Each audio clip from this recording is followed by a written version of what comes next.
My son raised his glass at my retirement dinner and thanked his mother-in-law for being, in his words, the one parent who had always supported our family. 34 people applauded. His mother-in-law smiled and touched her hand to her heart. I sat 3 chairs away, holding the same glass of sparkling water I had been holding for most of the evening. My son did not mention that I had transferred $1,400 into his account every month for 6 years. He did not mention the down payment I had helped him make. He did not mention the hospital shifts I had taken after his father died, or the retirement contributions I had reduced because he told me his family needed time to get back on its feet. Instead, he looked across the room at another woman and said, "We wouldn't have our home without you." Then everyone applauded again. A few minutes later, the restaurant manager placed an $8,460 bill beside my plate. My son leaned toward me and whispered, "You don't mind covering this, do you, Mom? It is your party." I looked at the bill. Then I looked at him. I paid it. I smiled for the photographs. I hugged him goodbye. And at 9:02 the following morning, I canceled the automatic transfer that had paid half his mortgage for 6 years. He noticed before lunch. My name is Margaret Hale. I'm 66 years old, and for 38 years I worked in the accounting department of St. Joseph's Regional Hospital. It wasn't glamorous work, but I liked it. Numbers didn't flatter you. They didn't become offended when you asked them to explain themselves. If something didn't balance, you could trace it back and eventually find the truth. People were more complicated. My husband, William, used to say I could find a 12-cent error in $1 million budget, but missed the moment someone was taking advantage of me. I always told him that was because spreadsheets didn't raise children. William died 9 years before my retirement, a heart attack at 59. Quick, unexpected, and unfair in the ordinary way death is often unfair. Our son, Ethan, was 30 at the time. He had married Lauren 2 years earlier, and their daughter, Sophie, was still a toddler. After the funeral, Ethan began calling every Sunday. At first, I believed he was worried about me. Maybe he was, but over time, the calls became less about how I was managing and more about how difficult things had become for him. Lauren had reduced her working hours after Sophie was born. Ethan's company had cut overtime. Their adjustable mortgage had increased twice. One Sunday evening, he called while I was sorting laundry. He tried to sound casual, but I could hear the strain in his voice. "We're going to be short this month, only by about $1,300. I'll pay you back when the annual bonus comes." I sent him $1,400. I added the extra 100 because I remembered what it was like to count grocery money when Ethan was small. The next month, he needed help again. Then the month after that. Eventually, Ethan stopped calling before the payment was due. We agreed that an automatic transfer would be simpler. "It'll only be for a few months," he said. That was 6 years earlier. The money came out of my account on the first business day of every month. $1,400. At first, Ethan thanked me every time. Then he thanked me only at Christmas. Eventually, he stopped mentioning it. I told myself that was normal. Families shouldn't have to perform gratitude every time they help one another. But looking back, the silence was the first thing that changed. The second was the story. When Ethan and Lauren spoke about their home, they called it the result of sacrifice in careful planning. When they hosted dinners, Lauren's mother, Diane, received the best seat. They praised her taste, her connections, and the expensive gifts she brought for Sophie. Diane was good at giving things that could be photographed: a designer handbag at Christmas, a weekend at a resort, a silver bracelet presented in a velvet box during dinner. My help arrived quietly on the first of every month. No ribbon, no photographs, no speech. I didn't resent Diane. She was friendly enough, and I never told her about the transfers. I didn't want my son to feel embarrassed. That was my mistake. By protecting Ethan from embarrassment, I also allowed him to edit me out of the story. 3 months before my retirement, my closest colleague, Robert, suggested a small dinner. "Nothing formal," he said. "A few people from accounting, maybe some cake that doesn't come from the hospital cafeteria." I liked the idea. After 38 years, I didn't need a ballroom. I wanted a quiet evening with people who remembered the old billing system and knew why the copier on the third floor was called Patricia.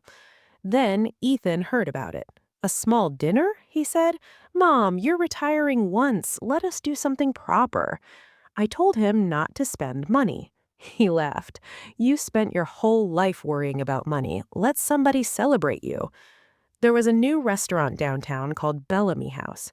White tablecloths, private rooms, and menus without prices printed beside the entrees. Ethan said he knew the events manager. Lauren sent me photographs of flowers, table settings, and little cards with my name printed in gold. I asked what everything cost. "Stop being an accountant for one evening," she said. "This is our gift." Those words mattered later. This is our gift. The guest lists expanded from 12 to 34. Only 9 were my colleagues, the rest were Ethan and Lauren's friends, Diane's friends, and several people I had met once at most. When I questioned it, Ethan said networking was important. "At my retirement party?" He smiled. "It's not just a retirement party, it's a celebration of family." I should have canceled it then. Instead, I worried that refusing would make me appear ungrateful. That is one of the strangest things about being used by someone you love. You spend more time worrying about hurting them than they spend worrying about hurting you.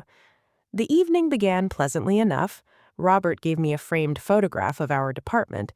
My former supervisor told a story about the week our payroll system failed, and I refused to leave the building until every nurse had been paid. For a little while, the party felt like mine. Then Lauren's friends began arriving. The music became louder. The photographer Ethan had hired directed people toward a wall covered in gold balloons. Diane arrived wearing a cream-colored dress and carrying a large box tied with green ribbon. The gift was for me, but she waited until the photographer was ready before handing it over. Inside was a crystal vase. It was beautiful. It was also the kind of vase that looked designed to spend its entire life empty. Diane hugged me. "Now that you're retired, you'll finally have time to enjoy your home." I thanked her. Across the room, I saw Ethan speaking quietly to the restaurant manager. The manager glanced toward me, then looked down at a leather folder in his hand. I assumed they were discussing the cake. Dinner was served. Halfway through the main course, Sophie moved from her parents' table to sit beside me. She was 16 then, thoughtful, observant, and already better at noticing tension than the adults around her. "Are you having fun?" she asked. "I think so." She smiled. "That sounds like something you say when the answer is no." I laughed. Before I could respond, Ethan tapped a spoon on his glass. The conversation stopped. He stood beneath a string of warm lights with Lauren on one side and Diane on the other. "Tonight is about my mother," he began. I relaxed slightly. He spoke about my years at the hospital. He mentioned that I raised him while working full-time. He even told a story about me balancing the family checkbook at the kitchen table every Friday night. Then the speech shifted. He turned toward Diane. "But retirement also reminds us that none of us succeeds alone. Lauren and I have been incredibly lucky to have someone who has always supported our family without hesitation."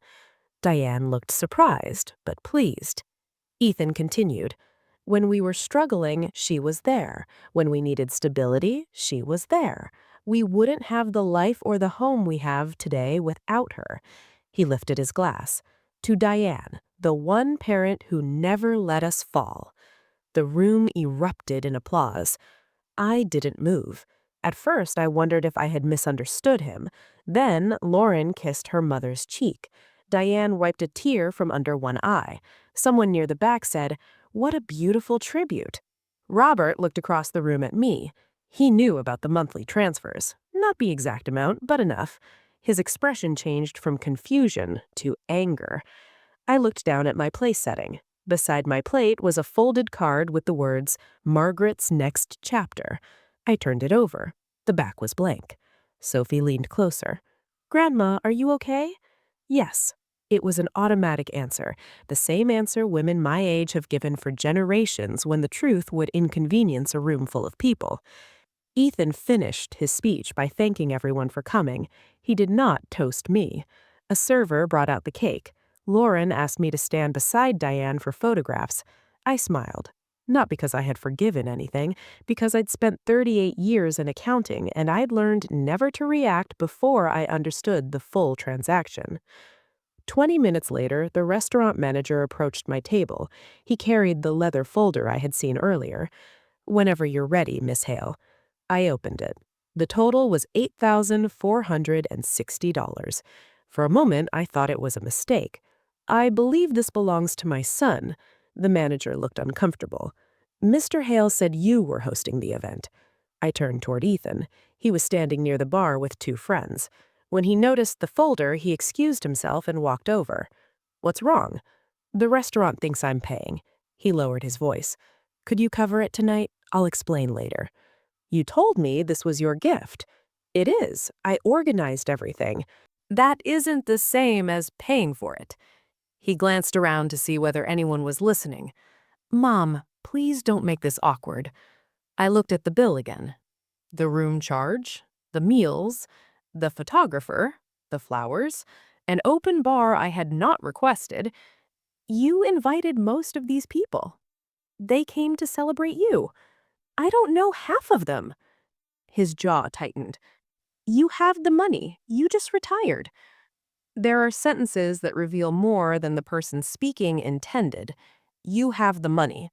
Not, "I'm sorry," not, "I made a mistake," not even, "Can you help me?"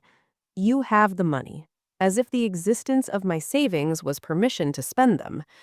I reached into my purse and took out my card. Ethan exhaled. "I knew you'd understand." I signed the receipt. Then I asked the manager for an itemized copy. That small request made Ethan nervous. "Why do you need that?" I looked at him. "I like to know what I'm paying for." He said nothing. I stayed another 40 minutes. I thanked my colleagues. I took photographs with Sophie. I told Robert I would call him the next day. When Ethan hugged me goodbye, he whispered, "Great party, right?" I stepped back and looked at him. "Very informative." He smiled because he didn't understand. I drove home alone. The crystal vase sat on the passenger seat in its green box. At a red light, I thought about 6 years of transfers. $1,400 a month, $16,800 a year, $100,800 in total. The number did not make me angry. What made me angry was that I had never calculated it before. I was an accountant. I calculated everything, except what loving my son had cost me. The following morning, I woke at 6:15 out of habit. For the first time in nearly 40 decades, I didn't need to prepare for work. I made coffee and sat at the kitchen table with my laptop. The automatic transfer was scheduled for the following week. I clicked on it. The screen asked whether I wanted to modify or cancel the payment. I chose cancel. A second message appeared. "Are you sure?" I almost laughed. No one had asked whether I was sure when the arrangement continued month after month, but the moment I tried to stop, the bank wanted confirmation. I clicked yes. At 9:02, the transfer disappeared from my scheduled payments. Then I removed Ethan from the emergency card connected to my account. I changed 3 passwords. Finally, I opened a new spreadsheet. At the top, I wrote, "Margaret's next chapter." Underneath, I entered $1,400, not as an expense, as money available to me. Ethan called at 11:47. He didn't ask whether I enjoyed the party. He didn't ask how I felt on my first official day of retirement. He said, "The transfer isn't showing as pending." I took a sip of coffee. "That's because I canceled it." Silence. Then he laughed once, as if I had made a joke he didn't understand. "Why would you do that?" "Your speech made it clear that Diane is the parent supporting your family. I would never want to take that honor away from you." "Mom, don't be childish." "Be careful, Ethan." "About what?" "About calling the person who paid half your mortgage childish." His voice dropped. "That money was an agreement. It was temporary help. It hasn't been temporary for years. That doesn't turn it into a legal obligation." He began breathing faster. Our payment is due next week. I know. What are we supposed to do? That question nearly pulled me back into the old pattern. For years, every problem in Ethan's life arrived disguised as a question only I could answer. What are we supposed to do? How are we supposed to manage? What will happen to Sophie? But this time, I heard what was missing. He had not apologized. He had not thanked me. He had not even asked why his speech had hurt me. You'll make a budget. You'll reduce your expenses. You'll speak to your lender if necessary. You're punishing Sophie. No, I'm refusing to finance her parents. You can't do this without warning. You handed me an $8,000 bill in front of 34 people. Consider that your warning. He hung up. Lauren arrived at my house that afternoon. She didn't call first. When I opened the door, she walked past me carrying the itemized restaurant bill. You embarrassed Ethan. I paid the bill. Quietly. You know what I mean. No, Lauren, I'm beginning to realize I don't. She placed the bill on my kitchen counter. You're making this about a speech. This is about 6 years. Ethan was trying to make Mom feel appreciated. By giving her credit for money I provided? Lauren looked away. That was the moment I knew the speech had not been an accident. You let people believe she paid your mortgage. We never said that directly. He said you wouldn't have your home without her. She helped us in other ways. How? Lauren crossed her arms. Ethan got introduced to clients. She bought things for Sophie. She helped us look like we belonged in certain circles. There it was. Diane helped them look successful. I helped them survive. And they were more grateful for the appearance. Does Diane know about my transfers? Lauren didn't answer. Does she? No. Why not? Her face tightened. Because Ethan didn't want people thinking we depended on you. But he was comfortable depending on me. That's different. How? She searched for an answer and found one more honest than she intended. You don't talk about it. I stared at her. She continued, perhaps because silence made her nervous. You always said family help should stay private. Mom has friends who notice these things. Ethan works with some of their husbands. It would have looked... She stopped. Looked like what? Like we couldn't afford our own life. You couldn't. Lauren's eyes filled with anger. You have no idea how much pressure we're under. I know exactly how much pressure you're under. I've been paying $1,400 of it every month. She stepped closer. If we lose the house, Sophie loses her home. If one canceled payment causes you to lose your house, then you could never afford it. Lauren picked up the bill. You're enjoying this. No, I was surprised by how certain I felt. I'm embarrassed that a retirement party took me to understand what I had become to you. And what is that? An account with a mother's name on it. She left without saying goodbye. For the next 2 weeks, Ethan did not contact me. Diane did. She invited me to lunch. I considered refusing, but curiosity won. We met at a small cafe near the library. Without the cream-colored dress, the photographer, and the crystal gift box, she looked less imposing than she had at the party. She placed her handbag beside her chair. I owe you an apology. For what? For accepting Ethan's praise without asking whether it was true. I studied her face. You didn't know? I knew you had helped with the down payment. I didn't know about the monthly transfers. She looked genuinely uncomfortable.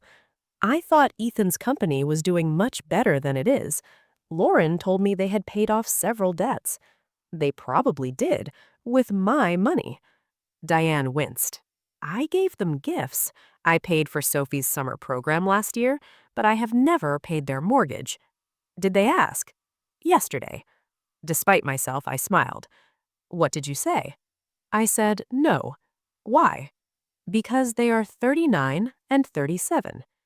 For the first time in 20 years, Diane and I agreed completely. She stirred her coffee. Ethan said you stopped the payments to humiliate them. I didn't tell anyone. I know. She paused. Lauren told me why they kept your help quiet. I waited.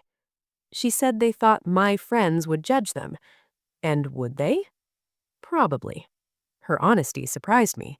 Then perhaps Lauren needs better friends. Diane looked at me for a moment.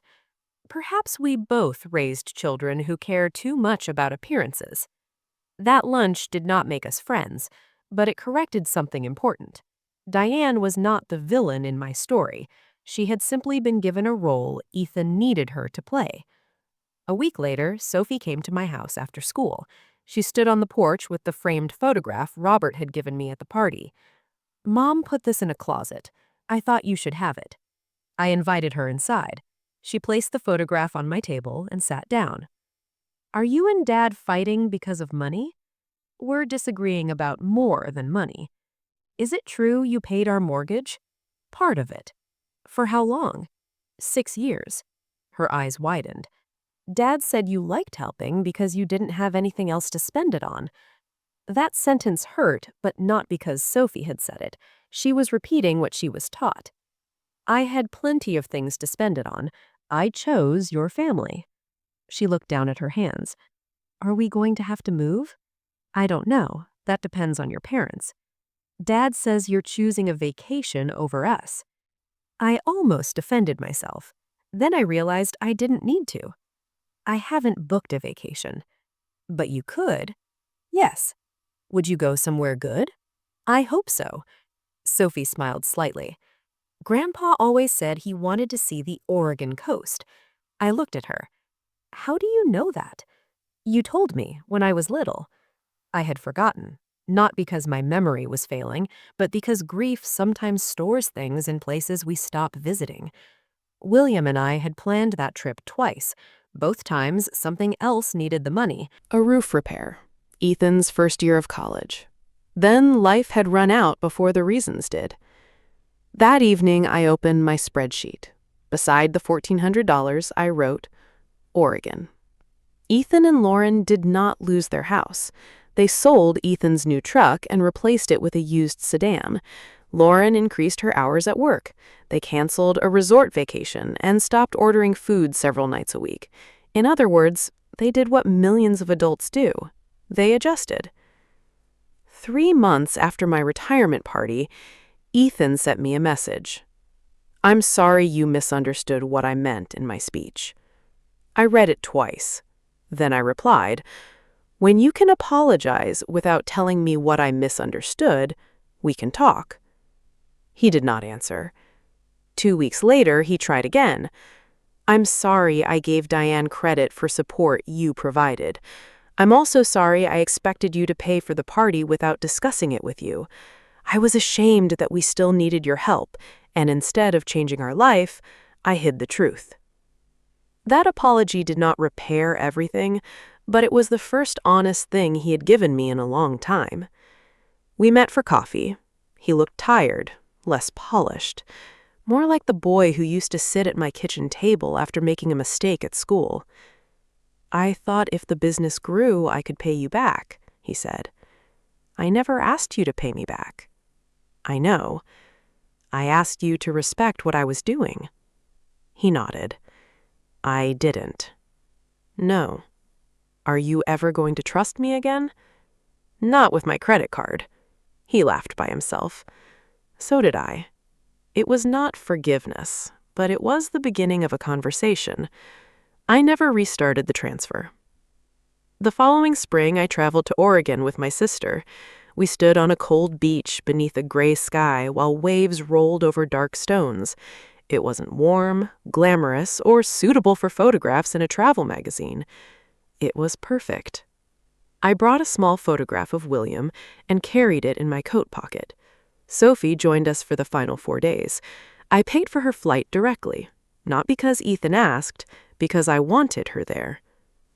There is an important difference between generosity and surrender. Generosity is a choice you are free to make. Surrender is what happens when everyone becomes so comfortable with your sacrifice that stopping feels like betrayal.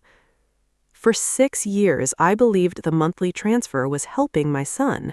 Maybe it did, in the beginning, But eventually, my help allowed him to maintain a life he could not afford and a story that was not true. Diane received the public gratitude because her gifts were beautiful enough to display. Mine arrived quietly through a banking system. No ribbon, no photographs, no applause. But the morning after my retirement party, I finally understood something I should have learned earlier. If someone is ashamed to admit that you support them, they should not be comfortable accepting your support. And if your kindness becomes an expectation, you are allowed to disappoint people. The crystal vase Diane gave me is still in my living room. It no longer sits empty. When I returned from Oregon, I filled it with smooth stones from the beach. Ethan noticed them during his last visit. "Those don't belong in a vase," he said. I smiled. "It's my vase." He nodded. "Yes, it is." It was a small exchange, but sometimes the smallest sentences tell you whether someone has finally learned. My retirement did not begin when I left the hospital. It began the following morning at 9:02 when I looked at a payment I had made 72 times and asked myself one simple question. If no one expected this from me, would I still choose it? For the first time, the answer was no. So I stopped paying the bill and started living the life the money had been taken from. If your adult child accepted years of financial help but publicly credited someone else, would you continue supporting them? Would you have canceled the transfer without warning or given them one final chance? Tell me what you would have done in Margaret's place. And if you believe kindness should never be mistaken for permission, subscribe to Karma's Revenge Stories. Here, the quietest person in the room often has the final word.